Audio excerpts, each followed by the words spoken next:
सभी का बहुत बहुत धन्यवाद। आज इस रिवाल्सर के पवित्र धरा पर आज मुझे आने का सौभाग्य प्राप्त हुआ है।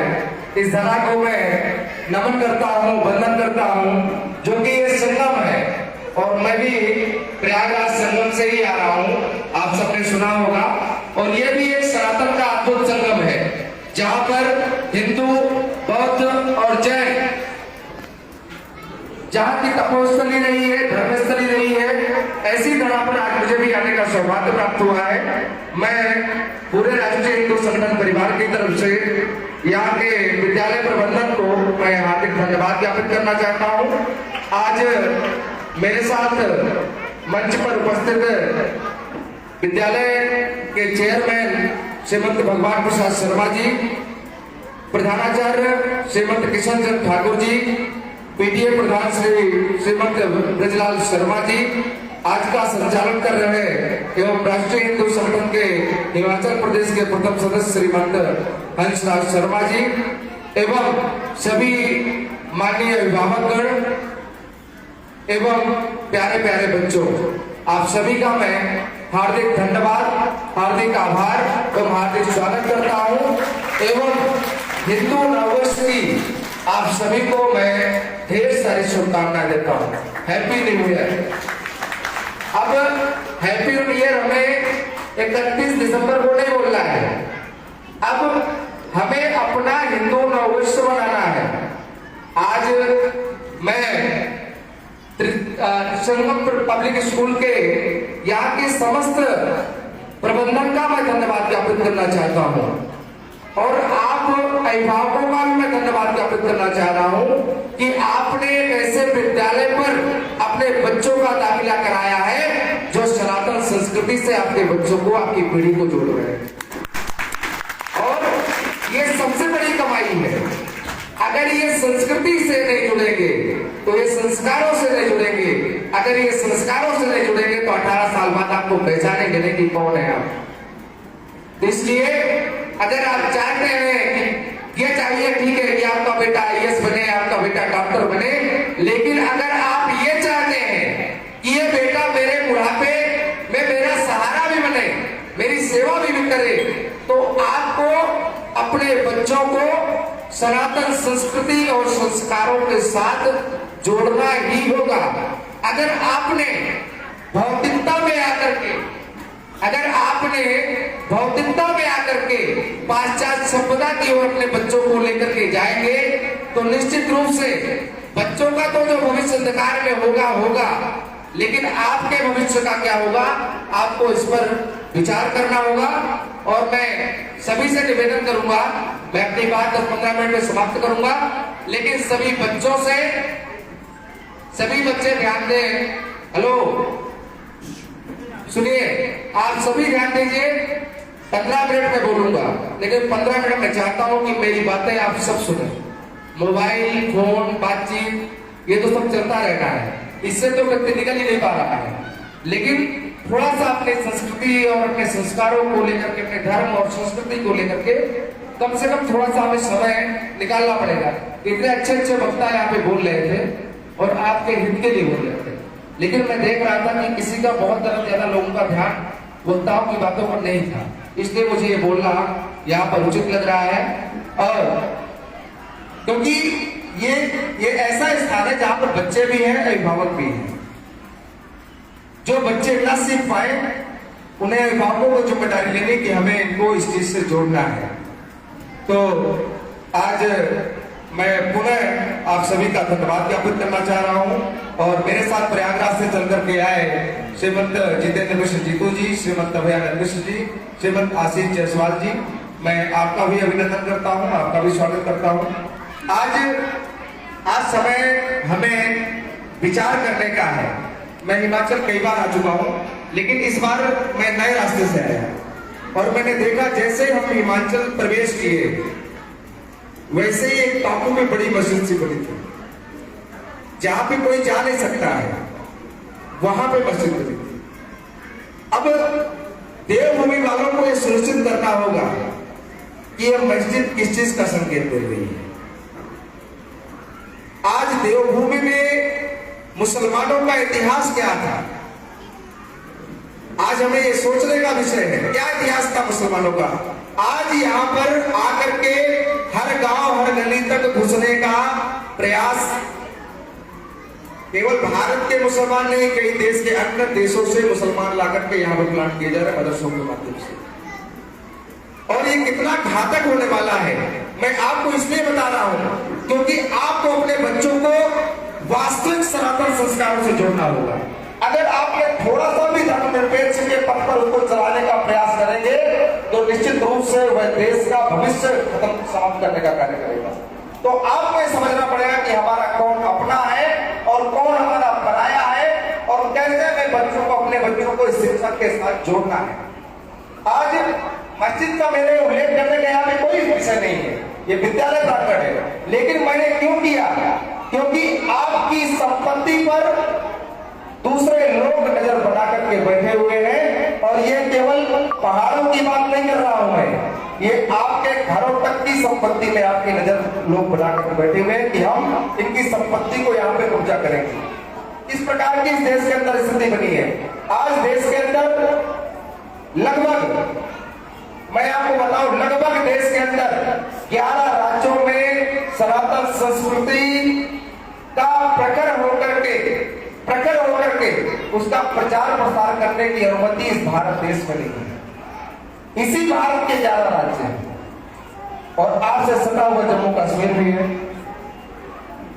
वहां पर भी आज कुछ भी बोला जा रहा हो, लेकिन आज भी हालात वैसे ही है। इसलिए हम कुछ भी करें, हमें अपने संस्कारों के साथ जुड़ना होगा, हमें अपने बच्चों को सनातन के साथ जोड़ना होगा, अपने बच्चों को अच्छे संस्कार देने होंगे और अपने परिवार में हमें एक रहना होगा।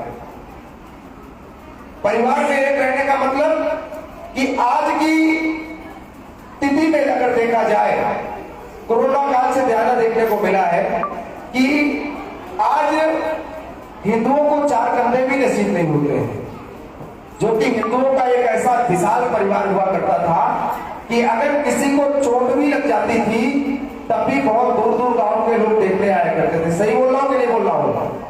लेकिन आज हम एक दूसरे से चिढ़ने लगे हैं, एक दूसरे से, मतलब ये नहीं, मैं हिंदुओं की बात नहीं कर, आपस में घर परिवार में अपने भाई और अपने माता पिता से भी चिढ़ने लगे हैं। उनको भी हम देख नहीं पा रहे हैं, उनका भी हम सम्मान नहीं कर पा रहे हैं।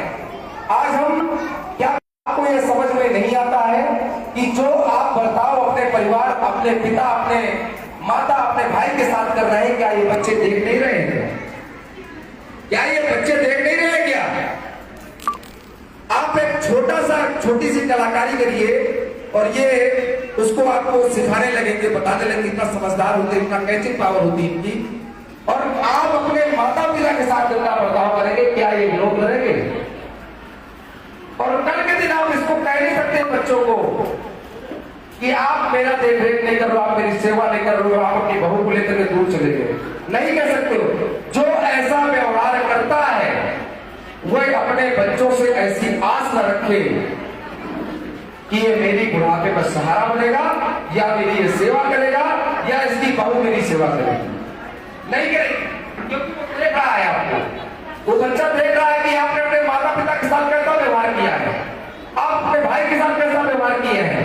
इसलिए मेरा आप सभी से अनुरोध है, अगर आप चाहते हैं कि प्रसन्न रहे, जीवन में आगे बढ़े, कोई आपत्ति कोई विपत्ति हमारा कुछ भी बिगाड़ ना सके, तो आपको अपने परिवार में संगठित होना होगा, अपने माता पिता को सम्मान करना होगा, अपने भाइयों को साथ में लेकर के चलना होगा। और अगर आप ऐसा करते हैं तो मैं आपको विश्वास दिलाता हूं कि ये जो आपकी बच्चों की श्रृंखला बैठी हुई है, इनको संस्कार सिखाने की जरूरत नहीं पड़ेगी, इनको संस्कार सिखाने की जरूरत नहीं पड़ेगी, ये ऑटोमेटिक संस्कार निकलेंगे, क्योंकि आपका परिवार एक है और जहां एकता है वहीं तो पूजा होती है, वहीं तो ईश्वर विराजमान होते हैं, ईश्वर का वास होता है। और जहां पे हम 4 लोग हैं और चारों लोग एक दूसरे को देख नहीं पा रहे, क्या वहां पे कहीं ईश्वर आएगा? नहीं सुनेगा। आज हमें सनातनियों को, यहां तक कि छोटे छोटे बच्चों को भी जाति रूपी जहर में विभाजित करने का प्रयास किया जा रहा है। मेरा यहां पे आप सभी बच्चों से, मेरी तरफ देखिए आप लोग, हमारे सनातन में, हमारे हिंदू में कोई जाति नहीं होती है। क्या नहीं होता? हम सब एक है, सनातन एक है, हम सब एक है, कोई जाति नहीं होती है। केवल और केवल क्या होती है? व्यवस्था। व्यवस्था। मैं क्यों इस इकाई पर मैं चर्चा करना चाह रहा हूं, क्योंकि यही इकाई ही हमारे राष्ट्र का निर्माण करेगी, हमारे राष्ट्र का निर्माण करेगी। अब आपको समझना पड़ेगा कि क्यों हमारे सनातन में, हमारे हिंदू धर्म में कोई भी जाति नहीं होती है। क्योंकि आप एक घर को समझिए, एक परिवार होता है, वहां पे 4 बेटे अगर हैं, तो एक का काम होता है कि आपको पैसे रुपए लेन देन का काम देखना, एक का काम होता है खेती बाड़ी, एक का काम होता है कुछ बच्चों से संबंधित, कुछ खेती बाड़ी से संबंधित। सबके, मेरे कहने का मतलब सभी की जिम्मेदारियां अलग अलग बटी होती है कि नहीं बटी होती है। घर में भी सभी का काम बटा होता है। ऐसे ही सनातन भी हमारा एक परिवार है, कोई भी भूखा न रहे, इसलिए प्रत्येक जाति को व्यवस्था के रूप में जोड़ा गया है। और इसका एक और कारण कि हिंदू कभी एक दूसरे से अलग ना हो पाए, कभी एक दूसरे से अलग ना हो पाए। एक ऐसी व्यवस्था हमारे और आपके पूर्वजों ने हमको दी थी, लेकिन आज इस व्यवस्था से थोड़ा सा पीछे हटे। सनातन हिंदू धर्म की कोई भी जाति होता था कि नहीं होता था? आज भी होता है, आज भी सभी जातियों की आवश्यकता पड़ती है कि नहीं पड़ती शादी ब्याह में। लेकिन आज हम इन सब चीजों को भूलते जा रहे हैं, आडंबर की ओर आ रहे हैं। और जब जब हम आडंबर की ओर बढ़े हैं, निश्चित रूप से हमारा नुकसान हुआ है। और आज भी यही स्थिति पर देश का हिंदू आकर के सामने खड़ा हुआ है। आज रामनवमी हो, चाहे होली हो, चाहे दीपावली हो, लेकिन कोई भी आयोजन संपन्न नहीं कर सकता बिना विवाद के हिंदू इस देश के अंदर। रामनवमी में होगा तो पत्थर चल जाएंगे, होली का होगा उनको ऑब्जेक्शन हो जाएगा, दिवाली मनाएंगे तो पटाखों से शोर होता है। ये क्यों? कि जब बकरे काटे जाते हैं तो ज्ञान नहीं आता क्या? जब एक जीव की हत्या की जाती तो ज्ञान नहीं आता क्या? क्या रंग लगाने में, रामनवमी की, श्री रामनवमी की यात्रा निकालने में, होली खेलने में, हिंदुओं के त्योहार मनाने में क्या दिक्कत है? सब ये हमें इसलिए समझना होगा कि ये संकेत है इस देश में हिंदुओं को डराने के। लेकिन जब हम अपने परिवार में संगठित रहेंगे तो निश्चित रूप से इस देश का पूरा हिंदू समाज संगठित रहेगा। आज हम कमजोर कहां से हुए हैं? क्योंकि आज हम अपने परिवार से अलग हो चुके हैं पूरी तरीके से। आज राष्ट्रीय हिंदू संगठन भी देश भर में यह मुहिम चला रहा है कि कैसे हम एक हिंदू को दूसरे हिंदू से भावनात्मक रूप से जोड़े। क्योंकि जब आज यहाँ पे देखने को मिल रहा है कि जब हिंदू एक हिंदू दूसरे हिंदू को देख नहीं पा रहा है, तो कैसे हिंदू एक दूसरे के लिए आगे आएगा? तो यहाँ पे राष्ट्रीय हिंदू संगठन ने संकल्प लिया कि हमें भारत के प्रत्येक हिंदू को भावनात्मक रूप से एक दूसरे के साथ जोड़ना है। क्योंकि जब हम भावनात्मक रूप से एक दूसरे के साथ जुड़ते हैं तो निश्चित रूप से हमें किसी को कहने की जरूरत नहीं पड़ती कि इनको दिक्कत है, इनके साथ आप खड़े होते हैं। अगर आपने हृदय से संबंध रखा है तो किसी को कोई दिक्कत होगी, आप उनके साथ खड़े होंगे। और राष्ट्रीय हिंदू संगठन यही चाहता है कि भारत के हिंदू को किसी भी प्रकार की कोई समस्या हो तो किसी राजनेता की तरफ ना देखे, उसका हिंदू, उसके पास में रहने वाला हिंदू उसका हर प्रकार का सहयोगी बनकर के उभर करके सामने आए और उसके कंधे में हाथ रखे कि मैं हूं, तुम परेशान मत हो। एक ऐसा समाज निर्माण करने के उद्देश्य से राष्ट्रीय हिंदू संगठन हम सब कार्य कर रहे हैं। और हिमाचल में भी आप लोगों ने बड़े योगदान दिए हैं। और हिमाचल के आपके हंसराज शर्मा जी अभी 45 दिनों तक प्रयागराज नागपुर में अपनी पूरी सुविधाएं, सेवाएं प्रदान करके आए हैं। और ये सौभाग्य का विषय है। लगभग हजारों लोग यहाँ पे हिमाचल से हजारों लोग गए, उनकी पूरे निःशुल्क रहने और भोजन की व्यवस्था है, वहाँ पूरा प्रयागराज में पूरी व्यवस्था है। तो आज हमें समय है सब कुछ होता रहेगा। देखिए, पैसा, रुपया, धन दौलत, नौकरी, पैसा, सब कुछ होगा। वो तभी सफल हो सकता है जब इस राष्ट्र को, इस सनातन संस्कृति को सुरक्षित रखने को हम लोग दृढ़ करके सोचें कि हाँ, अब हमारी संस्कृति को कोई हिला नहीं सकता है, अब हमारे धर्म को कोई नहीं हिला सकता है। क्योंकि अगर मैं सनातन की बात करूं तो सनातन तो अजर और अमर है। सनातन की गवाही तो ये बड़ी बड़ी श्रृंखलाएं जो पहाड़ों की है, ये पेड़ पौधे पशु पक्षी तक सनातन को प्रत्यक्ष करते हैं, प्रमाणित करते हैं कि सनातन था और सनातन रहेगा। एक चींटी से लेकर के हाथी तक सनातन संस्कृति का ये प्रमाण है, प्रत्यक्ष प्रमाण है। तो आप सभी से मेरा यह विनम्र अनुरोध है कि आप सब अपने परिवारों को एक करें, अपने बच्चों को अच्छे संस्कार दें। इन बच्चों के सामने कभी उन्हें करने के लिए ही लाया गया है। जितनी भौतिकता है और जितना हम प्रयोग करते हैं, ये सब कहीं ना कहीं हमको नुकसान दे रहा है। और आज कहीं ना कहीं एकांती जीवन हो गया है। 4 लोग एक साथ बैठे हुए हैं, लेकिन हो सकता है कि आधे घंटे बाद महसूस हो चारों को कि यहाँ पे कोई नहीं। इस प्रकार से मोबाइल में व्यस्त हो जा रहे हैं लोग, और इसीलिए हम कमजोर भी हो जा रहे हैं कि जब हमारे अंदर संवाद ही नहीं रहा।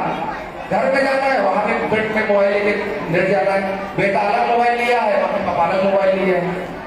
तो इसलिए बच्चों, मोबाइल चलाओगे कि नहीं चलाओगे? चलाओ तो अच्छा कुछ देखो, थोड़ी देर के लिए देखो, प्रेमानंद जी को सुनो, श्रीमद् भागवत सुनो, अपने लक्ष्य के संबंधित सुनो, जो आपने लक्ष्य निर्धारित किया कि मुझे क्या बनना है। क्या बेटा तुम क्या बनोगी, क्या तुमने लक्ष्य निर्धारित किया है? तुम बताओ क्या बनोगे, बताओ। आइए,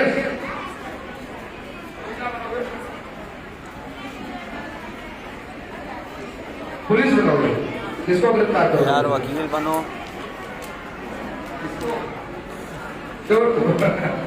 चलिए ठीक है, आप लोग अपने अच्छे संस्कार लिए, मम्मी पापा का सम्मान करना है। सुबह जब जगना है, क्या करना है? सुबह जब जगना है तो पहले धरती माता को प्रणाम और फिर माता पिता को प्रणाम। क्या करना है? क्या करना है? पहले धरती माता को प्रणाम करना है और उसके बाद माता पिता को प्रणाम करते हुए ही हमें अपनी दिनचर्या की शुरुआत करनी है। अगर हम ऐसा करेंगे तो हमारे साथ सब कुछ अच्छा होगा और हमारा गुड लक हमारे साथ हमेशा चलेगा। करोगे कि नहीं करोगे? कितने लोग करोगे बताओ? क्या करोगे? करोगे? सभी लोग करोगे? मम्मी पापा से पूछूंगा मैं फोन करके, फोन करके पूछा जाएगा आप क्या कार्य से मैं बात करूंगा कि किसने किसने किया है। तो आपको ये करना है, आप करेंगे तो बहुत अच्छा लगेगा। और थोड़ा सा भगवान जी को प्रणाम भी करना है। जब आप नहा धोकर के विद्यालय के लिए निकलिए तो माता जी को प्रणाम करिए, पिताजी को करिए, भगवान जी को भी करिए। इस तरीके से जब आप लोग जीवन में इस प्रकार से चलेंगे तो निश्चित रूप से हमारा व्यक्तित्व का विकास होगा। जो हमने लक्ष्य निर्धारित किए हैं वो लक्ष्य की प्राप्ति और पूर्ति की होगी, कि चाहे हम कुछ भी बनने का सोचे हो। और बच्चा आपका अगर आईएएस बनने की सोच रहा है तो उसको सोचने दीजिए और उसकी सोच को मजबूत करिए। और मैडम ने जैसा कहा ना कि जैसे कुछ भी बनना था, अब आपके अनुसार आपका बच्चा नहीं बनेगा। अगर आपके अनुसार आपको चलना है तो फिर चलाइए, नहीं चल पाएगा। उसको क्या करना है, उसको क्या अच्छा लगता है, ये आपको निर्धारित करना है। और जिस दिन आप ये कर लेंगे तो आपका बच्चा निश्चित रूप से अच्छे मार्ग पर चलेगा। और प्रयास ये करना है कि जो लोग भी मेरी बात सुन रहे हैं कि बहुत ज्यादा दिनों तक नौकरी की प्रतीक्षा में अपने बच्चों को नहीं रखना है। नौकरी एक समय पर मिल रही है तो ठीक है, नहीं मिल रही है तो अपने पारंपरिक व्यवसाय में भी उनको डालिए। क्योंकि जब सब नौकरी हो जाएंगे तो राजा कौन होगा?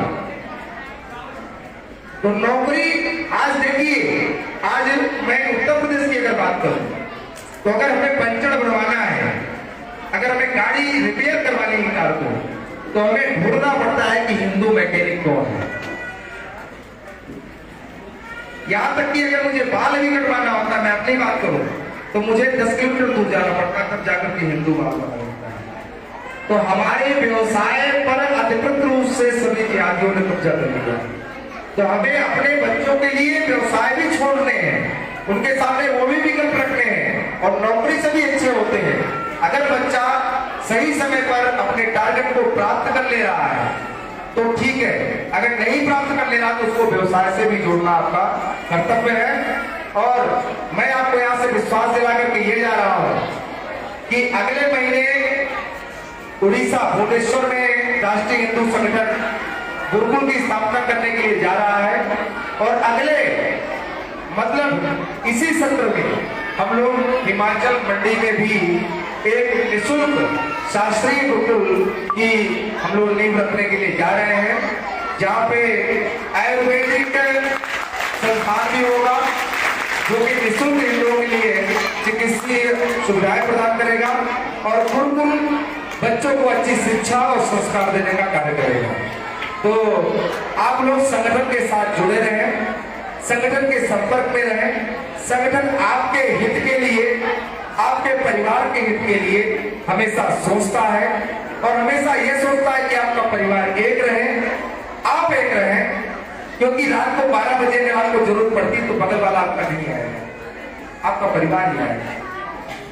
आपका परिवार के अतिरिक्त तो कोई नहीं है। अगर परिवार नहीं आ रहा है तो बगल वाला नहीं आएगा, ये आप समझिए।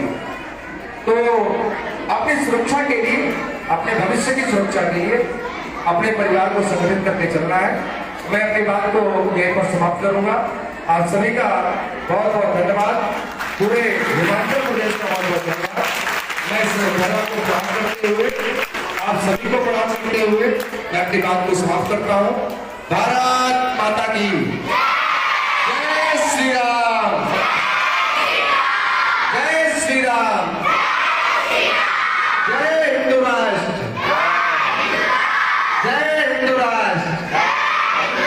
बहुत बहुत धन्यवाद, आप सभी को प्रणाम। जय हिमाचल, जय भारत।